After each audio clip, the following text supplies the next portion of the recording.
20일 새벽 기도에 나오신 성도님들을 축복합니다. 오늘 함께 살펴볼 말씀은 시편 65편 1절에서 13절 말씀입니다. 제가 읽도록 하겠습니다. 하나님이여 찬송이 시온에서 주를 기다리오며 사람이 서원을 주께 이행하리다. 기도를 들으시는 주여 모든 육체가 주께 나아오리다. 죄악이 나를 이겼사오니 우리의 허물을 주께서 사하시리다. 주께서 택하시고 가까이 오게 하사 주의 뜰에 살게 하신 사람은 복이 있나이다. 우리가 주의 집 곧 주의 성전의 아름다움으로 만족하리이다.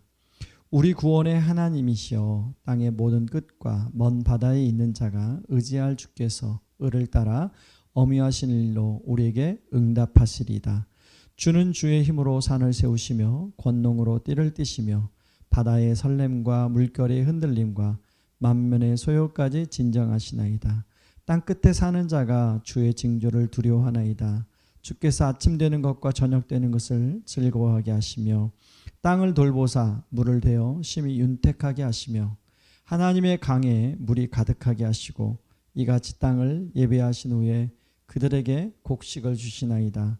주께서 밭고랑에 물을 넉넉히 대사 그 이랑을 평평하게 하시며 또 담비로 부드럽게 하시고 그 싹에 복을 주시나이다. 주의 은택으로 한 해를 관쓰우시니 주의 길에는 기름방울이 떨어지며 들의 초장에도 떨어지니 작은 산들이 기쁨으로 띠를 띠었나이다. 초장은 양떼로 옷을 입었고 골짜기는 곡식으로 덮였으며 그들이 다 즐거이 외치고 또 노래하나이다. 아멘. 성경에 보면 하나님을 경외하는 자가 누리는 축복에 대해서 여러 군데에서 이야기하고 있습니다. 아마 그 축복을 가장 많이 누린 사람을 대라면 다윗일 것입니다. 다윗은 흙수저 출신이었습니다. 목동 출신이었죠. 그러나 참 또 많은 어려움과 고난을 젊은 날에 겪었습니다. 10대를 전체 광야와 동굴에서 생활하고 그것도 혼자서가 아니라 수백 명의 사람을 다 먹이고 살려야 하는 그런 어려움이 있었습니다. 그러나 그 모든 어려움을 하나님의 은혜로 다 극복하고 이스라엘의 가장 존경받는 왕이 되어 이스라엘의 굉장히 선왕으로 사람들 머릿속에 기억이 되어 있습니다. 이 시는 바로 그 다윗이 지은 시인데요.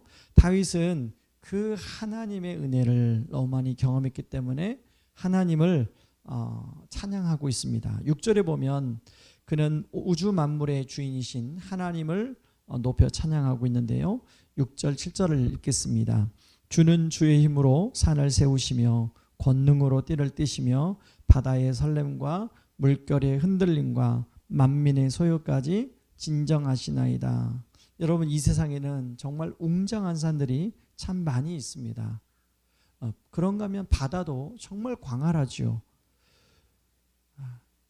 그런데 그런 웅장한 산과 그런 바다를 만드시고 주관하시는 분이, 다스리시는 분이 하나님이라고 다윗은 찬양하고 있습니다.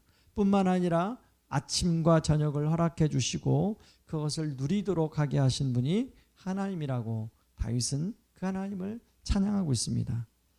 사실 얼마 전까지만 해도 우리가 숨이 턱턱 막히는 그런 삼복더위로 참 밤잠을 설쳤습니다.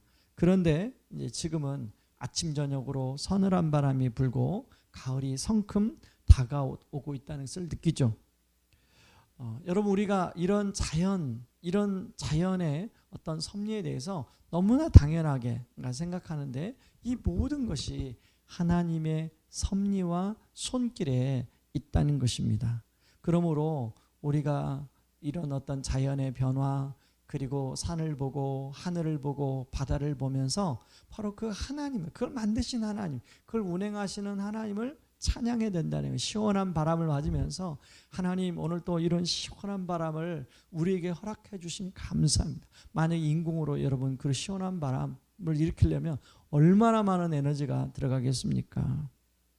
그런 모든 자연 만물을 다스리신 하나님, 그 하나님을 오늘 또 찬양하며 그 하나님께 감사를 올려드리는 하루가 되기를 바랍니다. 그런데 다윗은 뿐만 아니라 그 하나님이 오늘 9절 10절에 보니까 땅을 돌보사 물을 대어 심히 윤택하게 하시며 하나님의 강에 물이 가득하게 하시고 이같이 땅을 예배하신 후에 그들에게 곡식을 주시나이다.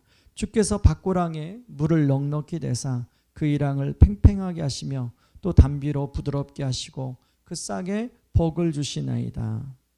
여러분, 우리가 아무리 과학이 참 발달한 시대에 살고 있지만 여전히 비가 내리지 않으면 여러분, 우리는 가뭄에 시달려 농사를 제대로 지을 수가 없습니다. 농작물이 자랄 수가 없습니다. 여러분, 농작물이 자랄 수 없으면 고스란히 우리에게 피해가 오게 되지요. 여러분, 그런데 오늘 성경에 보니까 하나님이 땅을 돌보셔서 비를 주시고 강에 물이 가득하게 하시고 곡식들이 그 물을 먹고 자랄 수 있도록 해주신다는 거예요.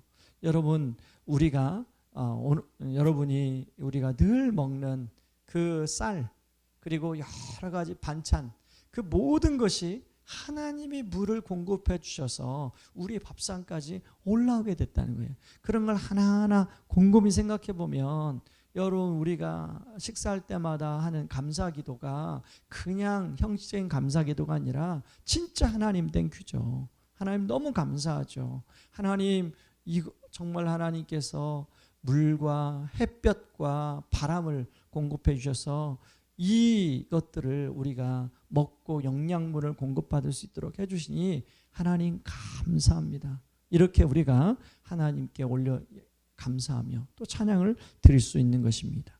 그런데요, 진짜 감사한 것은 또 있습니다. 여러분, 시편 65편 3절에 보면 시인이 이런 고백합니다. 갑자기 죄악이 나를 이겼사오니 우리 허물을 주께서 사하시리라. 여러분, 다 알 것 같은 성군도 죄악 앞에서 어쩔 수 없이 정말로 무릎 꿇을 수밖에 없었다고 얘기합니다. 죄 문제를 극복할 수 없었다는 것이죠. 여러분, 그런데 하나님이 자신의 죄를 사하여 주셨다는 것에 감사하고 있습니다. 우리가 잘 아는 것처럼 다윗은 밧세바를 범하고 밧세바의 남편 우리아를 죽였죠. 그런데 진실로 하나님 앞에 그렇게 회개의 기도를 드렸을 때 하나님의 죄를 용서해 주셨죠. 여러분, 이것에 대해서 다윗은 감사하고 있는 것입니다.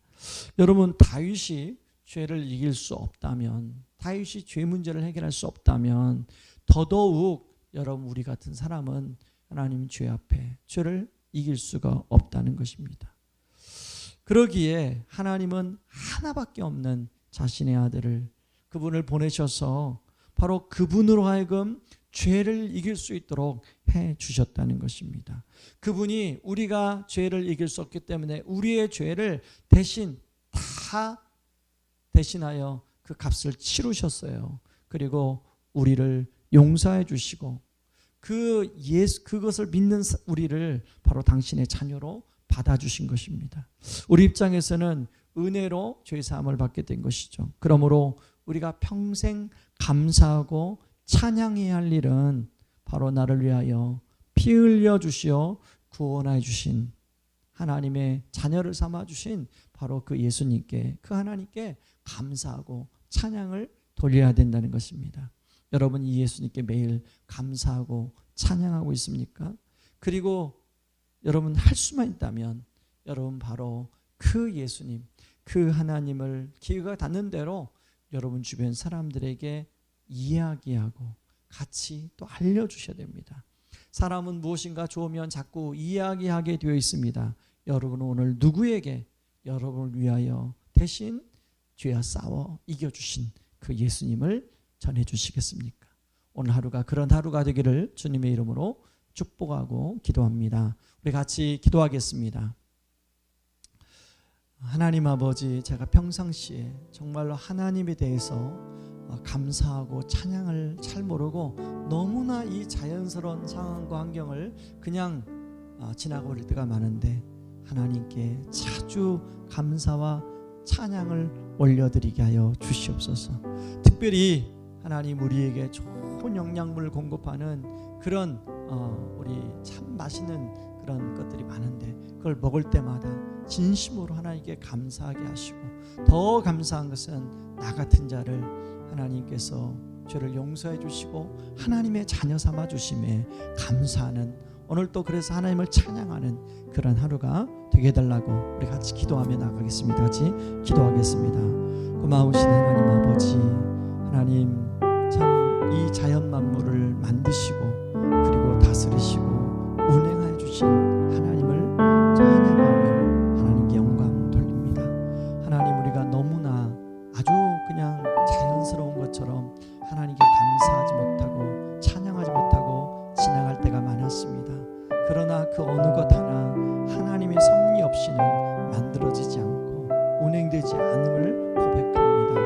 하나님, 삼복도해가 지나고 시원한 바람을 허락해 주셔서 감사합니다.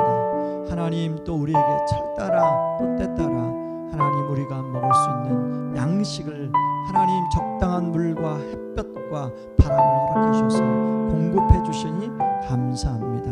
무엇보다 감사한 것은 하나님, 죽을 수밖에 없는 저희들 죄를 용서해 주시고 당신의 자녀로 삼아 주신 주님 감사합니다. 오늘도 그 하나님께 하나님 우리가 감사와 찬양을 돌리며 살아가는, 그리고 그 하나님과 그 예수님과 그 성령님을 함께 누리며 즐기며 살아가는, 그리고 이웃에게 전하는, 나누는 그런 하루가 될 수 있도록 축복하여 주시옵소서. 예수님의 이름으로 기도하옵나이다. 아멘. 여러분, 계속해서 우리 기도하겠습니다. 이제 이번 주일날 또 우리가 1부, 2부 99명까지 예배를 드립니다. 하나님, 우리 성도님들 코로나의 상황 가운데 조심은 해야 되지만 하나님, 우리가 마스크를 쓰고 또 대면 예배를, 하나님 또 주일 예배를 사모하는, 하나님의 존전을 사모하는 심령들을 허락하여 주시옵소서. 정말 우리가 하나님 앞에 신령과 진정으로 하나님께 예배할 수 있도록 도와주시옵소서. 그렇게 우리 기도하고 말씀을 전하는 저를 위해서, 우리 사역자들을 위해서 기도해 주시고, 또 우리 다음 세대, 하나님 우리 다음 세대가 하나님 온라인으로 또 예배를 드리는데 하나님 코로나의 상황 가운데 믿음이 흔들리지 않도록 도와주시옵소서. 더 주님을 굳건히 붙들고 믿게 하여 주시옵소서. 위해서 기도해 주시고, 하나님 우성고등학교가 개학을 했습니다. 하나님, 이 학교를 코로나로부터 학생들을 보호하여 지켜 주시옵소서. 교직원들을 보호하여 지켜 주시옵소서. 위해서 기도해 주시기 바랍니다. 함께 기도하겠습니다. 고마우신 하나님 아버지, 고맙고 감사합니다. 주님, 특별히 이제 이 학기가 또 시작이 되고 또 이번 주일 하나님 예배를 드리게 됩니다. 하나님, 정말로 우리 성도님들이 온전한 예배자로 신령과 진정으로 예배를 사모하며 예배의 자리에 나오게 하여 주시옵소서. 이제 각 부당 99명까지 예배가 가능한데 하나님, 우리가 코로나를 너무 두려워하는 것이 아니라 그런 가운데 조심하지만 그런 가운데서 하나님의 존전의 자리를 사모하는 저희들 되게 하여 주시옵소서. 아버지 하나님, 특별히 이번 주일 아버지가 드려지는 모든 예배마다 우리 하나님 영광 받으시고 성령이 충만한 은혜가 차고 넘치게 하여 주시옵소서. 주일 말씀을 준비하는 종들을 기억하여 주시고 성령 충만하게 붙잡아 주시옵소서. 하나님 아버지, 특별히 우성고등학교 하나님 이제 개학을 했는데 코로나로부터 보호하시고 지켜주시고 함께하여 주시옵소서. 특별히 아프가니스탄에 하나님 많은 이미 거기에 있는 성도들도 있고 교회도 있습니다. 그런데 탈레반 정권이 그 아프가니스탄에 점령해요. 많은 어려움이 있는데 하나님, 아프가니스탄의 그 영혼들을 긍휼히 여겨 주시옵소서. 이 모든 말씀 예수님의 이름으로 기도하옵나이다. 아멘. 여러분 개인 기도하고 오늘도 주님의 자리에 나가기를 원합니다. 같이 기도하겠습니다.